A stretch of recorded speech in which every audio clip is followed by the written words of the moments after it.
Nah, jadi solusinya seperti ini. Seperti lingkaran, nah sama-sama dalam bentuk array. Jadi sama-sama sewaktu diimplementasikan di dalam kode program itu sama-sama bentuk array.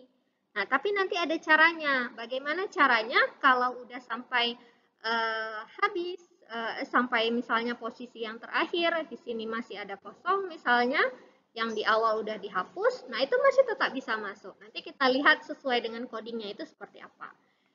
Nah, di sini dicontohkan di ukurannya berapa nih? 1, 2, 3, 4, 5, 6. Ya, di sini ada queue dengan 6 tempat.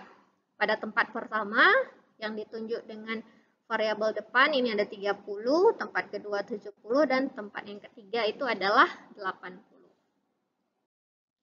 Oke, nah jadi, kenapa circular queue ini bisa mengatasi masalah linear queue tadi? Karena dia bisa memanfaatkan tempat yang ditinggalkan oleh pengantri yang keluar. Jadi istilahnya yang ngantrinya udah keluar, nah yang ngantri udah keluar, maka yang baru masuk itu bisa menggunakan tempat yang ditinggalkan tadi, tempat yang kosong tadi itu bisa dimanfaatkan kembali. Nah, caranya gimana? Caranya kita melakukan pengujian. Kalau kita sudah sampai pada posisi yang terakhir, makna posisi terakhir apa? Indeks array yang terakhir. Indeks array yang terakhir kan berarti anggapannya array itu udah penuh, ya kan? Nah, padahal di depannya mungkin ada yang keluar, masih ada kosong. Nah, jadi kalau udah sampai pada indeks yang terakhir, maka antriannya itu kita ulangi kembali ke posisi 0. Nah, jadi di sini dia sehingga kesannya walaupun secara apa namanya ya, secara coding ya nggak nampak bentuk lingkarannya itu ya tentu saja nggak nampak. Cuman intinya seperti ini, kalau udah sampai posisi terakhir, nah maka antrian itu kita balik. Nah, melingkar dia, kita balik lagi antriannya ke posisi 0. Ya. Nah, operasi-operasi pada circular queue sama juga seperti pada linear queue, ada insert, delete, dan inisialisasi, ya ini maknanya metode konstruktornya. Nah, ini pertama sekali inisialisasi atau metode konstruktornya. Jadi apa saja nilai yang disimpan di dalam suatu queue? Yang pertama adalah berapa ukuran maksimal. Ya, berapa ukuran maksimal data yang bisa disimpan pada queue? Kalau misalnya kita buat di sininya sesuai dengan variabel S-nya 10, berarti hanya bisa menyimpan 10 data saja. Kemudian array-nya itu sendiri, kemudian front, ya variabel front atau depan, kemudian variabel rear atau belakang, kemudian end item. Nah, end item ini digunakan untuk apa namanya ya, mengupdate berapa jumlah item di dalam queue. Nah, kenapa ini kita perlu data? Karena kan tadi ada yang keluar, ya kan? Udah masuk, nanti ada yang keluar. Kalau misalnya berdasarkan kalau kita menggunakan stack, sebetulnya kita nggak perlu cari berapa jumlah datanya kalau menggunakan stack. Apa? Kalau menggunakan stack, misalnya sini ada 0, ada 10, ada 5, ada 7. Nah, posisi topnya itu sekarang adalah di sini. Topnya itu adalah 0, 1, 2. Topnya adalah 2. Kenapa kita nggak perlu mendata berapa jumlahnya? Kalau kalian lihat kembali pada slide stack, kita tidak perlu mendata jumlah item. Kenapa? Karena nilai topnya ini secara otomatis kita tambah 1, itu berarti maknanya apa? Jumlah itemnya, ya kan? Jumlah item di dalam stack. Nah, sedangkan pada queue itu nggak bisa seperti itu. Karena kenapa? Karena pada queue dia kan nambah-nambah terus. Nah, di sini pertama, di sini lagi, di sini lagi, di sini lagi, di sini lagi, di sini. Kemudian di sini misalnya kita hapus. Ya, maknanya apa? Setiap kita menambah dan menghapus, ya berarti kita hitung berapa jumlah datanya. Ya, kita record, kita simpan nilai berapa jumlah datanya. Nah, berapa nilai untuk masing-masing saat kita membuat suatu queue, ya. Sama S. Ya, S ini kita simpan di berapa ukuran Q-nya, maximal size-nya, kemudian buat array-nya, kemudian front-nya adalah 0. Jadi yang depan, nilai daripada front-nya itu adalah 0, kemudian nilai rear-nya atau nilai belakang adalah min 1. Kenapa nilai front-nya itu adalah 0? Karena array. Array itu kan mulainya dari indeks 0. Nah, kenapa rear-nya itu min 1? Karena nanti sewaktu kita insert, maka nilai rear-nya itu kita tambah 1. Insert berarti min 1 tambah 1 jadi 0. Maka posisinya pada indeks yang ke 0. Nah, itu maksudnya. Ya.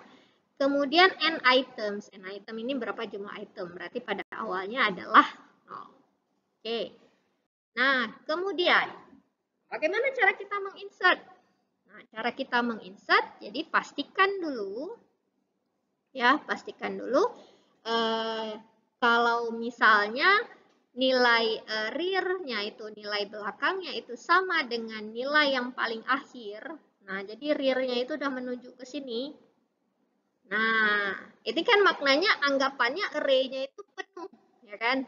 Nah, anggapannya seperti pada linear Q, kalau nilai belakang atau nilai rear sama dengan nilai maximal size kurang 1, itu maknanya penuh, padahal belum penuh.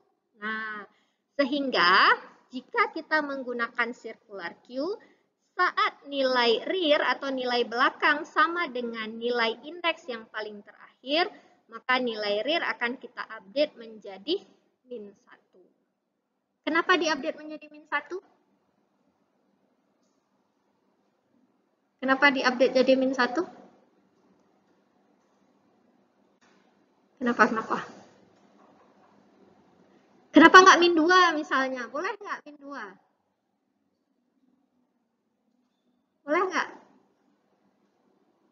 Kembali lagi. Ya, dari indeks. Tinggal diingat aja, ini apapun itu karena kita menggunakan array, jadi indeks itu sangat penting. Nah, kenapa di sini min 1? Karena nanti waktu di-insert, nah ini dia. Ini yang kita insert nih, ya yang kita masukkan. Nilai rear-nya ditambah 1. Kalau kita buat min 2, berarti tambah 1. Ada nggak array pada posisi min 1? Nggak ada. Adanya itu adalah dari 0. Jadi makanya di sini dibuat min 1. Jadi sewaktu ditambah 1 jadi 0 indeks. Indeks dia ulang kembali pada indeks 0. Ya. Nah, kemudian cara memasukkannya seperti apa ya? Masukkan aja pada array-nya. Q array plus rear. Nah, ini pre-increment ya. Pre-increment berarti nilai rear-nya ditambah 1. Ya, baru kemudian datanya itu dimasukkan pada nilai rear-nya. Kemudian n items-nya ditambah. Dari sisi apa namanya ya, codingnya ini bisa dipahami. Jadi intinya ya sewaktu kita insert ya nilai rear-nya itu tambah 1 dulu, baru kita masukkan nilainya pada posisi indeks yang ditunjukkan oleh nilai rear atau nilai belakang. Oke, yang di rumah ada yang bertanya?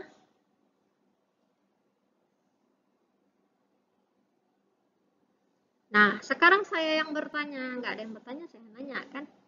Nah, itu pertanyaannya tuh yang kuning tuh.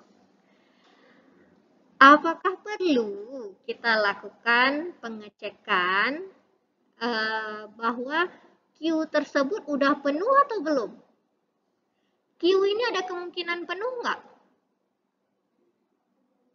Mungkin kan? Kalau menggunakan array mungkin kan penuh kan? Kalau menggunakan linked list nanti ya itu baru nggak ada istilah penuh. Tapi kalau menggunakan array akan ada istilah penuh. Nah, sekarang pertanyaannya, perlu nggak kita cek Q ini udah penuh atau masih ada tempat saat kita ingin memasukkan data? Perlu nggak? Perlu apa nggak? Perlu? Perlu nggak? Ya perlu. Nah, kalau perlu di bagian mananya di sini kita perlu tambahkan? pada coding ini, di bagian mana itu perlu kita tambahkan? Gimana?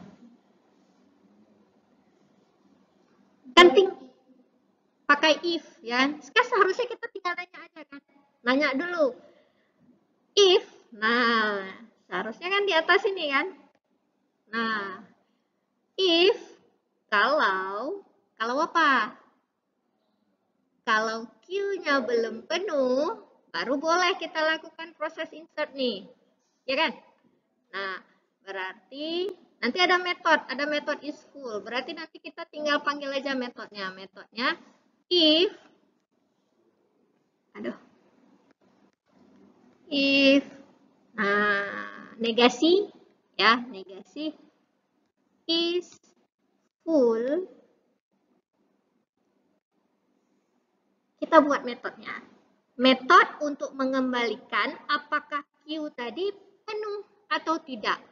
Kalau penuh, maka ini akan mengembalikan true. Pakai negasi atau enggak ya? Kalau true dilakukan. Kalau false, ya berarti di sini ada negasinya. Nah, selagi belum penuh, ya selagi belum penuh, is full, not dari is full, maka barulah semua ini akan kita lakukan. Ya, secara logikanya kan kayak gitu kan? Ya. Kan istilahnya karena kita menggunakan array. Nah, karena kita menggunakan array, pasti akan ada kondisi penuh memang. Nah, jadi cek dulu apakah masih ada tempat. Nah, kalau emang nggak ada tempat lagi ya nggak bisa kita masukkan juga. Oke. Nah, berikutnya adalah proses delete.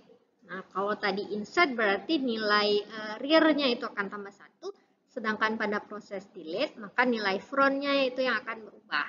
Nah, delete-nya itu seperti apa? Keluarkan aja. Nah, ini kita simpan nilai yang ingin kita hapus pada front. Jadi front Q array front plus plus. Apa maknanya di sini front plus plus? Post increment. Makna post increment apa? Apa?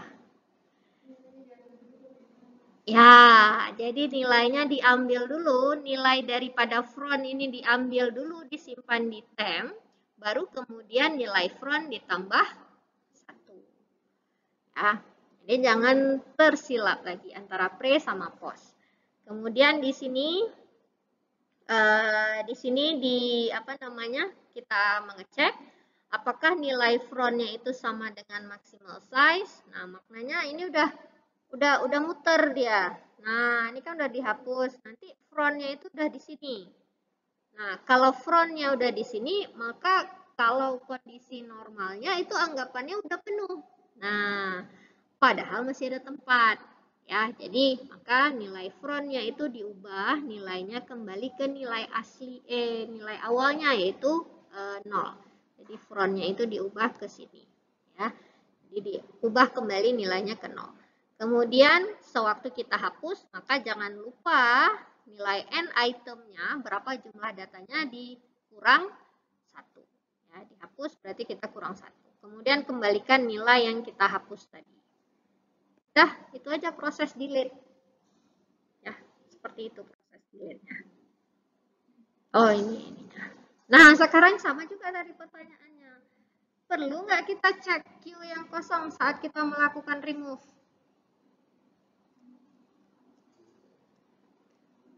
Perlu atau tidak? Perlu nggak kita lakukan pengecekan? Misalnya kita mau remove data, kan? Kita mau remove data. Ternyata Q-nya itu kosong. Gimana? Apa yang terjadi? Bisa nggak? Nggak bisa. Nggak bisa. Jadi nanti kalaupun yang akan di-return nilai front sama nilai frontnya itu jadi error. Nah, jadi -1, nggak ada nilainya kan? Nggak ada isi pada nilai frontnya itu tadi. Nah, jadi ini perlu ya. Tinggal ditambahin aja sama kayak tadi yang insert tadi. Berarti kita cek dulu if kok nggak bisa tulis lagi. if. Nah, kalau tadi kita pakai is full, berarti is empty, empty, ya. Kalau memang tidak kosong, barulah boleh kita hapus. Oke.